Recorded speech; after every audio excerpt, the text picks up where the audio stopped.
Well, this is BBC Wales on One at the Democratic Convention with Gavin Esler and Charles Wheeler.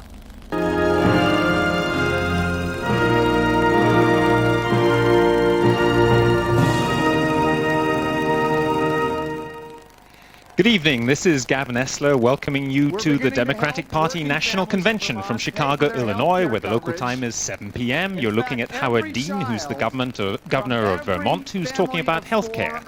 This convention will tonight formally nominate Bill Clinton and Al Gore as the party's candidates in November's general election.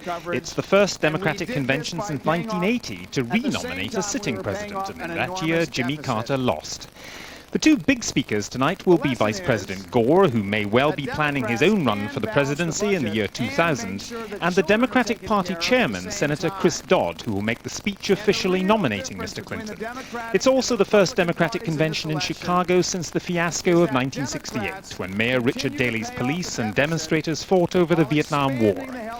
I'm joined now by Charles Wheeler, who is covering his 16th convention for the BBC. Charles, we've been talking to delegates in the past couple of days here. They're obviously cheerleaders for Bill Clinton, but how far are they trying to paper over the cracks in this party over the big issue of welfare reform? Oh, entirely, and I think particularly on welfare reform. What's happened in the last 24 hours is that there's a flaw, there's a dissent in the party which is beginning to surface, and it's the welfare bill, the new welfare law that Clinton signed, was drafted by the Republicans, that has brought all this to the surface. It has given the Liberals something to complain about, something really rather major to complain about. Otherwise, I think the party is pretty united. Most members of the Democratic Party want to move to the centre because that's where public opinion lies. But welfare is a big issue, and we shall hear more about it probably when Clinton speaks tomorrow.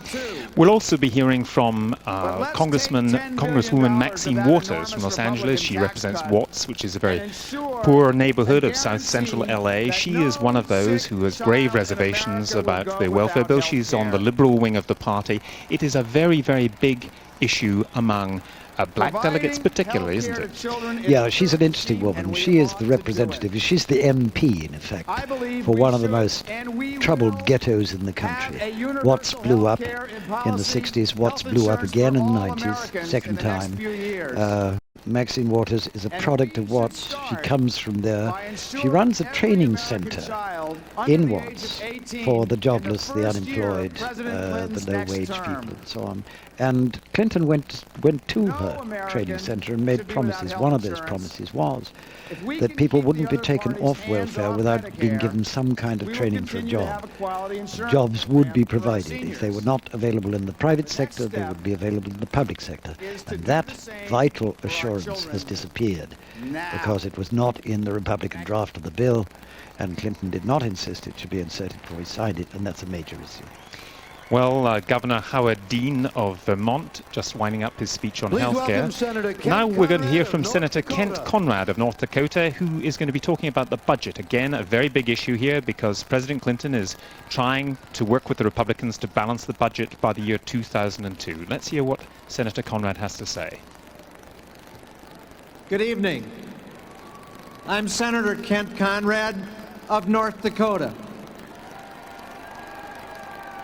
I had 1.5 delegates committed to me for the nomination for President of the United States. That put me in second place. I want to announce tonight that I'm releasing any and all of my delegates to the Clinton-Gore ticket. Now, one reason I've made this decision is because I've read Bob Dole's economic plan. It doesn't add up. I know it, you know it, and Bob Dole knows it. We remember when we met just 4 years ago that America was in trouble. The deficit was exploding, the debt was growing, the economy was faltering. Some even questioned if America's best days were behind her, but not Bill Clinton. He had a plan to get America back on track. And thank goodness that plan passed. You remember In 1993, Well, Senator we Conrad passed there his talking plan about releasing without a his single delegates. This is a reference to the Republican vote. roll Not call one. vote, one of the great, Now I the suppose, record spectacles is of clear. these events when state Bill after Clinton's state will plan come forward is and working. nominate the deficit candidate of their cut choosing. by There's no 60%. drama in this, obviously, because We we've known now for have months the that Bill lowest Clinton is, deficit of in effect, any major unopposed. He's nation in the the first world. Democrat to be unopposed, stopped running as a growing president since percentage of our 1964, I think, and Lyndon our Johnson. country has come Who are these delegates who come here, Charles? I mean, We are why would now anyone rated the bother to most spend competitive nation their own in money the world. and take a week have off the work biggest to come increase here for a in business convention investment whose outcome in we know 30 for years. certain? The lowest I think because the activists in the party need to have at least one opportunity every 4 years to take part in the process. I mean, the parties in America have practically collapsed anyway. They don't mean very much. And if you took the conventions away, they'd mean even less. So I think in spite of all the criticism of the conventions that they last too long, which is probably true, they do perform a function. They give the states a chance to make their case. They give individuals a chance to make their case for whatever they're particularly interested in. And they do provide a framework, a limited framework for the party to operate. Now, those 1.5 delegates, to pick that up, he's talking about. What happens in the primary system is that the voters can vote. They can write in a name, and in this case, they've written the name of their own governor in. It could be because they're not entirely happy about Clinton. It could be simply because they admire him and they want to make a gesture. So he has now said, well, all my delegates can go to Clinton. And the purpose of that is that this will be a unanimous nomination of Clinton when it comes to this purely ceremonial roll call vote later tonight. It's strictly unnecessary, strictly speaking, when there is no opposition, when there's no other candidate, but it does give the delegates a chance to take part and to do something active at this convention instead of just sitting there listening to speeches. I think it's also important to remember that these delegates are extremely excited about being here. This is a very big moment for them. Many of them have, some I've talked to have said, this is one of the biggest moments of my life because I worked for the party for years. This is my reward to come here. And they're very different type of people from those at the Republican convention where, what was it, 1 in 5 was said to have been a millionaire. Yeah, 1 in 5 looked like a millionaire. That's also true. These people look quite different, don't they? But you know, it's rather like that, I always thought, at party conferences in Britain. You can tell the difference between a Conservative Party conference and a Labour Party conference by looking at the delegates. And it's exactly the same here. In many ways more marked. This is a convention that has an extraordinarily high proportion of trade union members and trade union officials. This in a country where the labour movement really has declined heavily over the years. But in the Democratic Party, the labour unions seem to be making something of a comeback. Well, here's Congresswoman Maxine Waters, as we said, from the Watts area of Los Angeles, one of the poorest areas, most troubled areas of the country. She's a great speaker, so let's listen to what she has to say. My name is Maxine Waters. I am a member of the House of Representatives. I first became employed and earned a paycheck when I was but 13 years old. Most Americans truly value the dignity that holding a job provides. Most Americans would love nothing better than to be able to get up every morning, work at a decent paying job, and provide shelter and food for their families. The men, women, and teenagers of this nation all strongly identify with their jobs and their careers. Jobs and the ability to earn a decent wage must be the top priority of the Democratic Party. Democrats must lead the way in the creation of jobs for every American who wants to work. America has always held the promise and hope that one could work and earn a decent living. Jobs must be the centerpiece of all of our public policy. There will never be real welfare reform without jobs, jobs, jobs.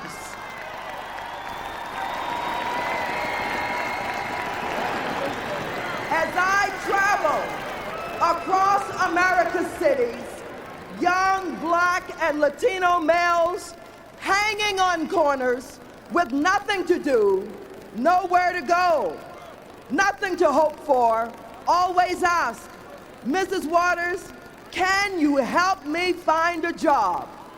Welfare mothers in America's housing projects tell me time and time again, Ms. Waters, they can take this welfare check and shove it. If I can only get a child care and a job.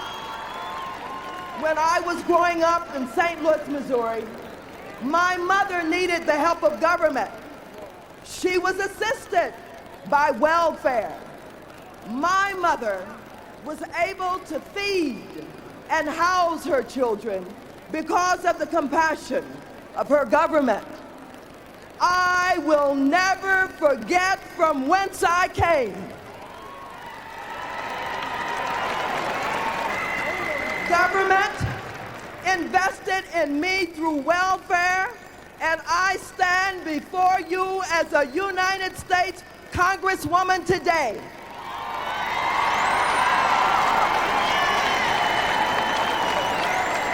I will never abandon the welfare families and children of America. I want them to have the same opportunities I had to realize their dreams. No child should be hungry because they were born into circumstances over which they have no control. If we truly want to break the cycle of poverty, we must create jobs, jobs, and more jobs.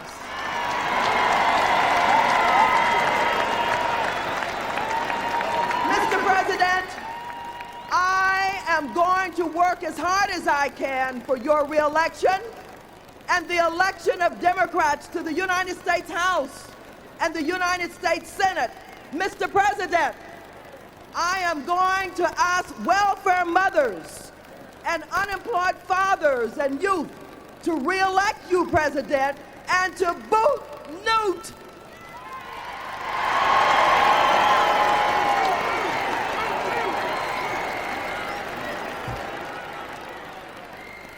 And Mr. President, I am going to ask you to do what you know must be done.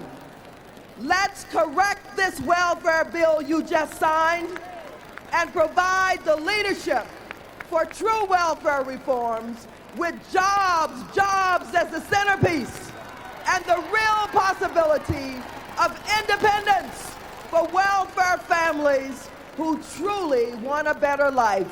Thank you very much. A very powerful speech from a very powerful lady there, Charles. 1.1 million children could be thrown into poverty as a result of this welfare reform bill, according to the poverty lobby here. Well, these are guesses nobody knows, but there's no question the Liberal wing of the party is deeply upset that Clinton signed that bill and proposed to throw people off welfare or leave it to the states to throw people off welfare without giving them guaranteed jobs. That is a very angry woman. There are very angry people, but they've got nowhere else to go but Clinton. Dole, Gingrich would be worse. That's what's uniting this party. We're now looking at Governor Bob Miller, who's a second-term governor from Nevada. He's made a reputation as a crime fighter. He's been a Las Vegas police officer, a district attorney, and now he's a very tough-on-crime governor. Again, one of those issues that Bill Clinton has made his own, taken from the Republicans. Let's listen then to Governor Bob Miller of Nevada. Backs tough talk with tough action. A president, as the Brady family reminded you, who promised America he would support and sign into law the Brady Bill. And he kept that promise. We will renominate a president who fought to pass the most sweeping anti-crime bill in the 20th century. A president who now commits himself and our country to take guns away from those who do violence in their own homes to their own families. A president who refuses to accept in America where the slaughter of innocent children, random violence in our streets and in our schools, and the criminal invasion of our homes has become an all too common feature on the evening news. Now, Bob Dole's response to the violence in our streets was to lead the charge against the assault weapons ban, filibuster, and then vote against the Brady bill, and refuse to support the president's anti-terrorism bill. And to the millions of Americans who live with the concerns for the safety of their children and families, Bob Dole showed his dedication to partisanship over policy by voting against the president's plan to put 100,000 more police on the street of America's cities. As any police officer will tell you, the best way to fight crime is to deter it. Get to the children early, before they are swept into drugs and gangs. Yet, Bob Dole's version of the budget would have slashed by more than half for the Safe and Drug-Free Schools program. Let me repeat that about Mr. Dole's record on drugs. On Monday of this week, he stated that his answer to drugs in the schools would be zero tolerance. This is the same Bob Dole who this year voted to reduce the funding for the Safe and Drug-Free Schools program by 51%. Bob Dole voted against the president's proposal to stiffen sentences for schoolyard drug dealers. And most appalling to me, voted against the Gun-Free Schools Act, an effort to enforce zero tolerance for guns in schools. This, all of this, from the leader of the party who lectures America on family values. Tomorrow, we proudly renominate a president who has chosen real action over tired old rhetoric. And as you can see, there's quite a lot of people not listening there to the speech. But what's going on tonight is that the Democrats for many years have been tarred as being the party that's soft on welfare, soft on crime, high on taxes and high on spending. And speaker after speaker is trying to correct that vision. This is someone who has been talking about trying to make crime a Democratic Party issue, but in a particular context, which is that of gun control. How effective have been, Charles? Well, I'm wondering whether the Americans are finally coming round to being in favor of gun control. I think Clinton has made enormous progress here. I mean, there's a speaker here tonight, Chris Dodd, you mentioned him. In 1965, the first story I did out of Washington was a story about his father in the Senate running hearings on gun control and got absolutely nowhere. Clinton really is almost the first president to have made any progress on that issue. So maybe Americans are coming round, partly perhaps because of terrorism, partly because of the militias, the bombing, the Oklahoma thing, and partly, of course, because of the huge number of kids in this country who get murdered, who get killed by guns before they're 17, which really does shock people. So perhaps they're getting somewhere. Clinton is obviously taking it stage by stage. He hasn't. He's talking about denying weapons to criminals who kill women.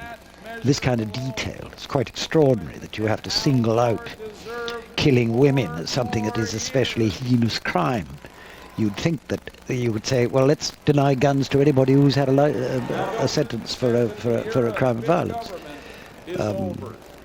But if he takes it step by step, maybe he'll get there. The big question, of course, is whether in a country where there are so many million guns in circulation illegally, whether if you put 100% gun control into effect tomorrow, it would in practice make any difference. Some people say no, it's too late. The cleverest thing I think he's done is to line up the police with him. He has, at every one of these gun control events that the president has done, you see law enforcement officers of one type or another, and the big hot issue at the moment is the so-called cop stop killer bullets. These are bullets which can go right through the flak jackets or the vests that many police officers wear when they walk the beat. This is a huge issue within the police unions, and the president has used that very effectively to say you can be in favor of gun control and be tough on crime at the same time.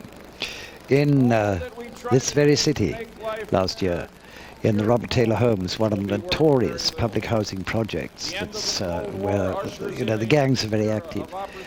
The police took me to their museum and showed me the guns they have kept as not as museum pieces but as evidence to be produced in trial. It is absolutely horrendous, the weaponry you will find in this one little storeroom in one public housing project. The police obviously are the biggest advocates of gun control in the country. They don't want to disarm themselves, not surprisingly, but they do want to disarm the criminals. And of course, every time they go out in these projects on a drug raid or something, they do risk getting involved in a gun battle. One of the other big difficulties is also that it's very difficult to legislate for a country as large as this, a country which is a continent. If you're in the wilds of Arizona, many sportsmen feel they have to have guns, whereas the same guns are obviously inappropriate in the Robert Taylor Homes or in Washington or in New York. And yet the situation is very porous, because you can get in a car from Washington and drive to West Virginia and buy your guns and come back. Washington has got the toughest gun controls in the country and one of the worst murder rates for that very reason. One thing that does surprise me is that Clinton has never really tackled this question of a misreading by the gun lobby of the Second Amendment to the Constitution, which, according to the gun lobby, guarantees every American the right to bear a gun. This is absolute nonsense. It's been tested in the courts. It simply is not true. What the Second Amendment does is it guarantees the right of the states to raise militias. That was the historic wording. And what it means is the states may raise armed militias, not that individuals have any right to bear guns. And nobody for years has taken this on. This was argued out in the Supreme Court 20, 30, 40 years ago, I can't remember. And they've got to explain, if they're ever going to make any impact on the gun lobby, that Second Amendment does not make that guarantee. In other words, it should go back to the Supreme Court and should be ruled out again so that it makes news. On the 7 seas. Well, we're now watching Senator Joe Lieberman, who is the chairman of the Democratic Leadership Council on the right of the party. He's a Connecticut senator. He's talking about defense and security. He's a foreign policy expert and a bit of an Anglophile too. So let's listen in to the remaining moments of Senator Lieberman's speech. An America that Bill Clinton and Al Gore have kept strong and free. And for that, all of us and all Americans must be truly grateful. Thank you. God bless you. God bless America. This is not a convention in which you're going to hear any debate of foreign policy. You're going to hear, as we just did in the last few sentences of Lieberman's speech, how cleverly the president has handled foreign policy over the last 2 years. Not everybody agrees with that, but you're not going to get into discussion or any debate of foreign policy or anything else. Now, who's this? This is the lady who I think is going to introduce John Sweeney, who is the new head of the AFL-CIO. She's Louis DeBerry, and well, let's hear what she has to say. Greetings from Tennessee, the home of the greatest vice president this country has ever had. And from the National Black Caucus of State Legislators, I want to talk to you about one of the greatest issues facing us today, the future of our families and our children. The backbone of our nation is being crippled in terms of education, crippled in the search for fathers, crippled by the drugs in our community. This has made us soldiers in a war in which we have no ranking officials. For 12 years, under Republican administration, our families were ignored. Republicans increased funding for defense and Star Wars and paid lip service to education and family values. Today, our sons and daughters, our grandchildren, and their parents face far greater danger than other generations. It is not like those days when children learn at the feet of their parents. Today, our children learn from the images on the television screens, from the people they pass to and from school. It is not like the days when a child's greatest fear was sticks and stones, scraps and bruises. Today, our children fear guns in their classrooms and strangers on their street and in their neighborhood. Yes, in times it still takes more than a family to raise a child. It takes parents who have the opportunity to improve their children's lives. A teacher, a caring teacher, who put tools into the hands of our children so they can achieve their potential. A policeman, a caring policeman, who wants to keep our neighborhoods safe and protect our children from violence and abuse. A leader, a caring leader who has vision. The debate that centers on the well-being of our children arises not only in your house, but my house, but in the county courthouse, the state house, and the White House. President Clinton and Vice President Gore has given us the tools to rebuild our families and make our families stronger. Thank God for a president who believes in letting parents care for their children. Thank God for a president who wants to reduce teen pregnancy. Thank God for a president who supports the preservation of our families. Thank God for a president who understands parents need the opportunity for good jobs and wages. Thank God for a president who knows how important it is for fathers to be involved in the lives of their children.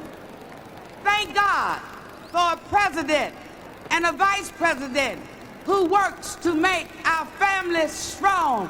Thank you. May God bless you. Let's elect President Clinton and Al Gore. Louis DeBerry there from Tennessee, talking about family values. So they're mixing up the program a bit tonight, but certainly mixing me up. It's interesting how this family values issue has been migrating from the right of politics towards the left. Now, this is John Sweeney. He's the newly elected trade union leader, elected to revive the AFL-CIO, which is the big American Federation of Trade Unions. There's a lot of trade unionists in the hall, something you didn't see at the Republican convention. He'll be talking quite naturally about work and the role of workers. So let's hear what he has to say.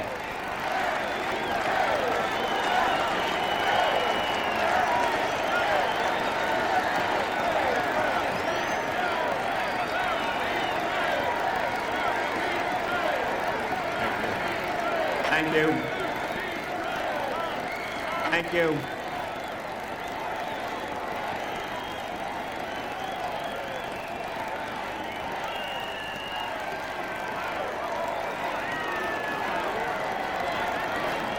Thank you very much.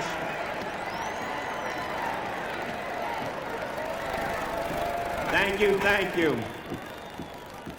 My brothers and sisters, you met some of the convention workers on Monday night. Standing with me tonight are Maisha Evans, Sophie Kowalczyk, and Al Molina. They are members of the Service Employees Union.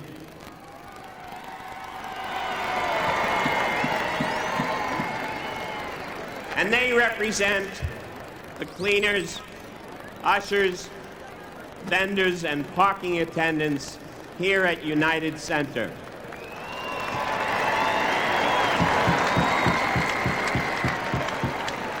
I'm here tonight to speak for them and for all American workers, those who belong to unions as well as those who do not. They want you to know that they are proud of their country and the contributions they are making to it. But they also want you to know that our country can do better. that we have to do more. Over the past 2 decades, American workers rose to the challenge of global competition, and they increased productivity 24%. But it didn't help them. Family incomes went down 15%. With Bill Clinton and Al Gore at the helm of our economy has rebounded. More jobs have been created, and we've turned the corner on the tax giveaways of the 1980s. But millions of workers are still struggling to catch up. Families worry constantly about choosing their work and their children. With employers downsizing, cutting benefits, and raiding pension funds, it's no wonder millions of workers are getting involved in politics as never before.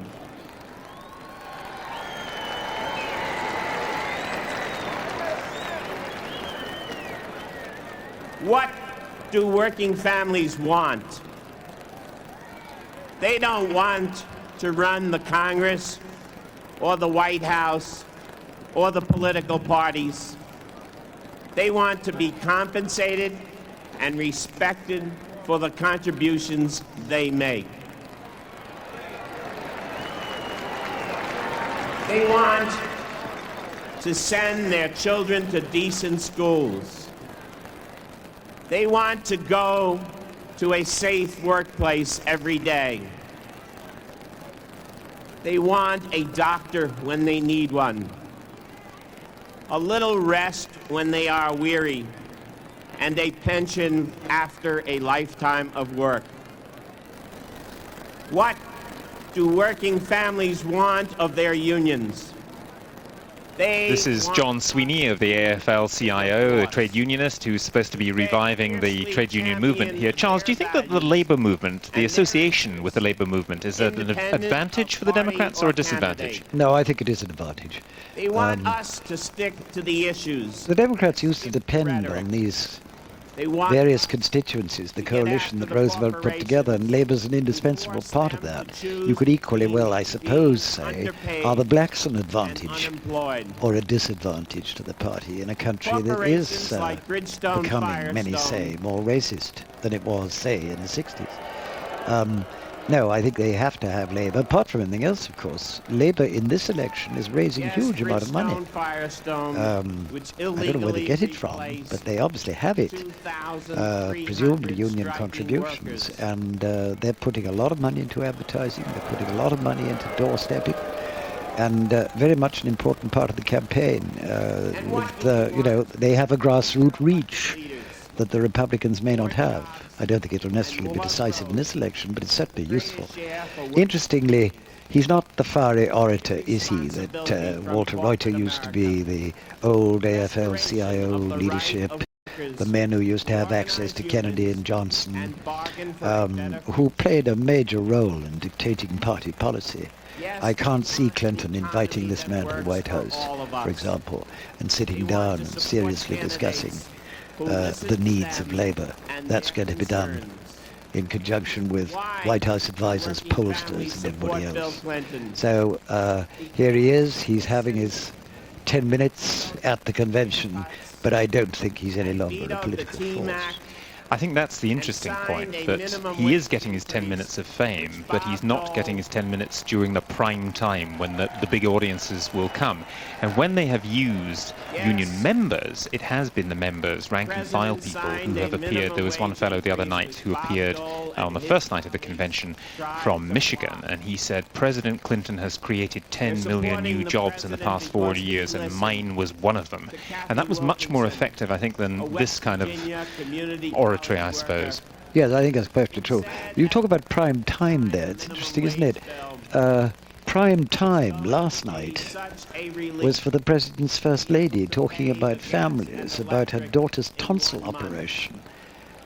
And people like to live in a country Jesse Jackson, where you don't Governor Cuomo, who were talking hard politics, who were making speeches of significance, were not put in prime time. So that I don't think this is a yardstick any longer. It's a yardstick, if you like. It's and enough money manufactured by the image makers. The country is much more interested in listening to Hillary Clinton or to Tipper Gore or to Mrs. Dole than they are to people who want to talk about strong political arguments, want to criticize the president, if you like, talk policy.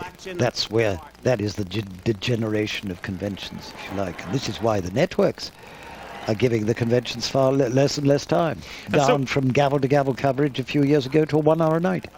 And so are the viewers, of course, because I've looked at the viewing figures for this convention. They're pretty much the same as those for the Republican convention, which is down by about a quarter from 4 years ago. The viewers are switching off. They've got plenty of choices. They don't have to watch this. What is interesting is that though the live coverage of the convention in prime time is going down, down, down, the networks are in a sense getting their own back, because they're putting what they consider to be the news in the bulletins, in the news shows, where they have a choice. So that last night it was Jackson's speech and Cuomo's speech that led those bulletins. That's the kind of country. Whereas the party, the White House organizers, really wanted them to concentrate on Hillary Clinton.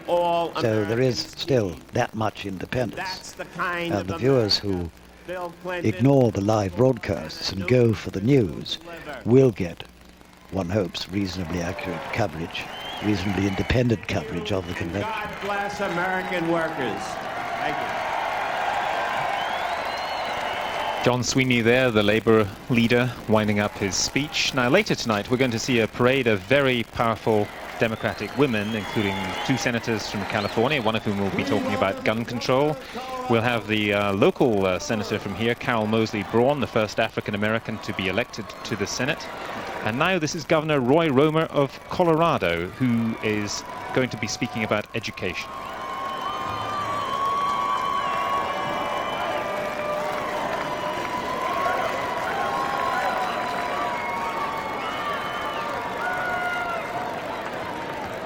Citizens of America, wherever you are, in this hall or outside, I'd like to bring this campaign down to a very personal level.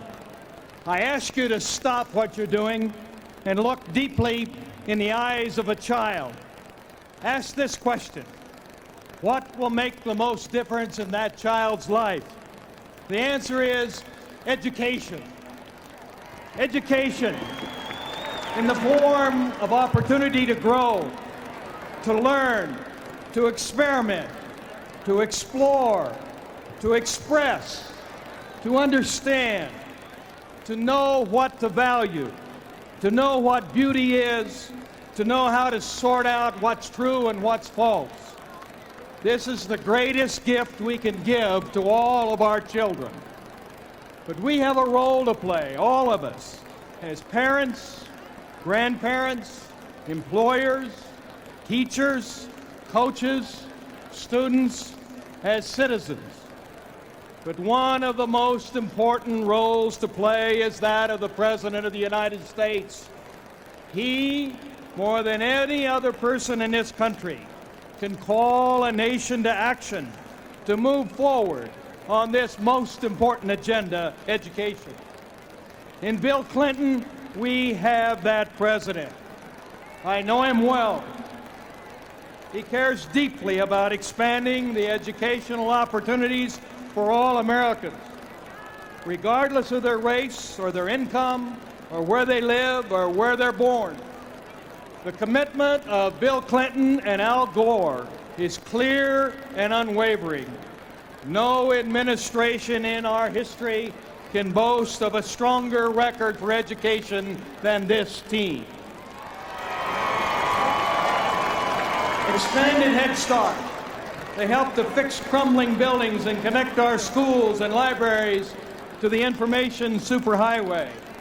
School-to-career programs, tax credits and scholarships for higher education, making sure our children can read by the 3rd grade. Let me tell you a story. I often visit schools, And a couple of weeks ago, I met Tanika, who is a third grader from Aurora, Colorado. I asked her, "What is your favorite thing about school?" And she said, "Reading." I then asked, what was it that she liked least about school? And she said, "Recess. It gets in the way of my reading." I was bowled over and I said, "Why is reading so important?" She calmly replied, "I can't be governor if I can't read."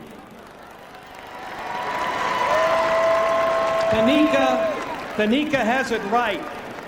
How can we become all we were born to be unless we can read, unless we have the tools that education gives us?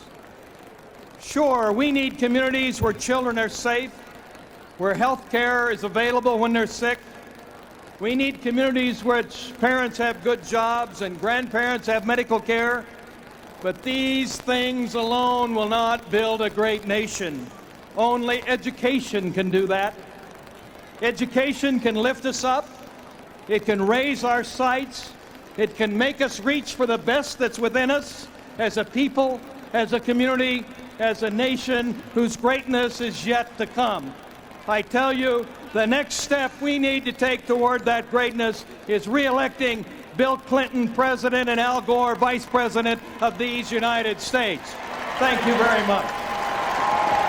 Governor Roy Romer of Colorado there. Now, this is very interesting because education, according to an opinion poll in the past week, is the #1 issue for many, many Americans. It's overtaken jobs and the economy. And, of course, the Republicans want to abolish the Department of Education in Washington and leave education up to the states. In fact, Bob Dole attacked the teachers' union, didn't he, Charles, at the Republican convention? This could be shaping up to be quite a big election issue.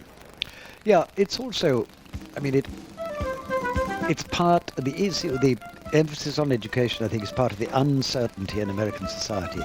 This feeling that one's kids are not going to have such an easy time as one has had oneself, that it is no longer certain that the standard of living will rise. Education is almost the top priority of people like Jesse Jackson, who are aware that the schools in the inner cities are not as good as the schools in the suburbs because there is no tax base, there is less money to spend, there's fewer money to spend on books and so on. So, all right, it is a middle class issue, but it's also an issue for the underclass. The national anthem will be sung by country music star. We're having a bit of ceremony now. Why don't we settle down and watch this?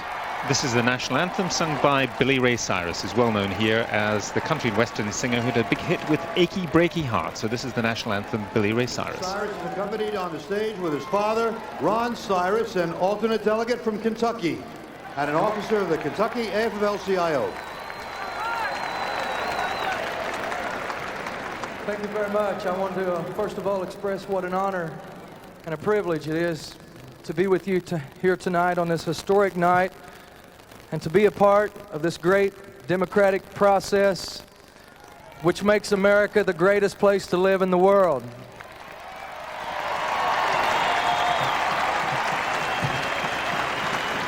Last night I was reflecting on, they told me last night they wanted me to say a couple words when I got out here, and first thing that ran through my mind was, what am I going to say?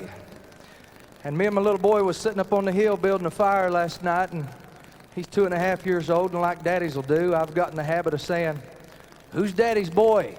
He says, "Me." "Who's daddy's boy?" "Me."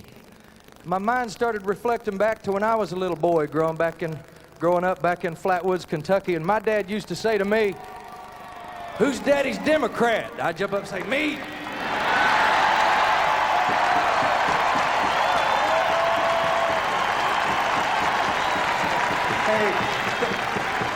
Thank you.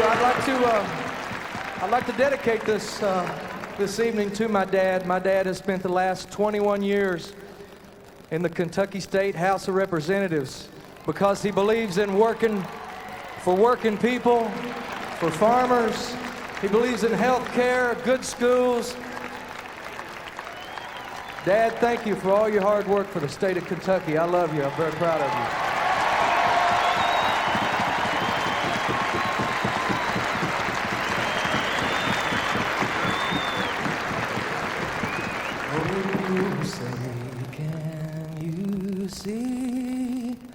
By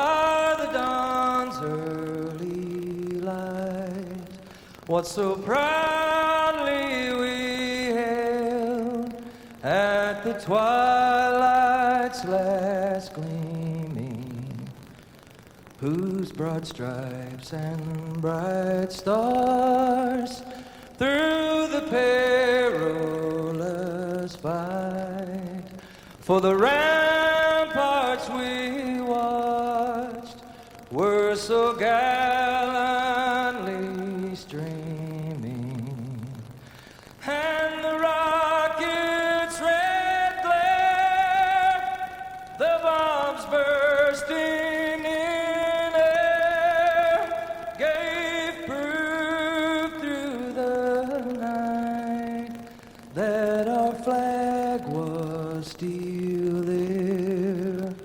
Oh, say does that star-spangled banner yet wave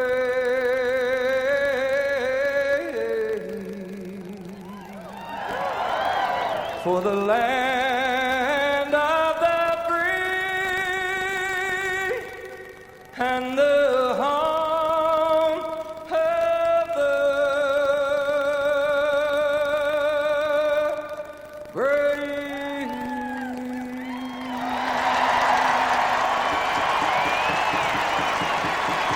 Well, we've had many renditions of the national anthem. And I suppose it's a matter of taste, but to my mind, that was the very worst. What did you think? Well, it certainly wasn't a patch on Aretha Franklin last night, or indeed Aretha Franklin 4 years ago. I was standing in the hall, and people all around me were in tears. I'm not sure they were in tears for that one, but anyway, as the Colour Guard troops out, we will be hearing very shortly, at least on videotape, from Mayor Richard Daley, who's the son of the Richard Daley, who was the mayor of Chicago in 1968. The old villain. The villain of the 1968 convention. Absolutely. That was now your we first have his convention. son. I don't feel qualified to pronounce on the son, except he's a very successful politician. He is one of the last of the machine politicians, Let's hear it one more time. most of whom have died out. It's an important machine in Chicago.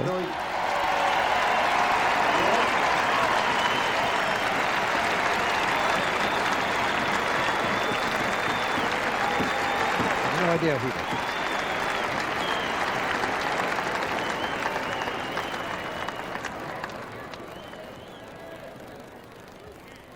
A small hole in the program at this point. Is this running as smoothly as the Republicans? Do you think? I don't think that screen is working terribly well. I find it very distracting behind the singer. Yeah, the screen is particularly difficult to television because when they're in close-up cameras and the speakers are waving their arms around, they seem to be hitting themselves on the head from behind.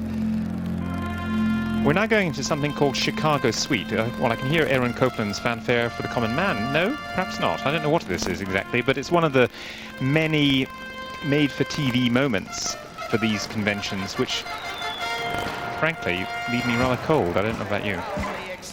Oh, it's history.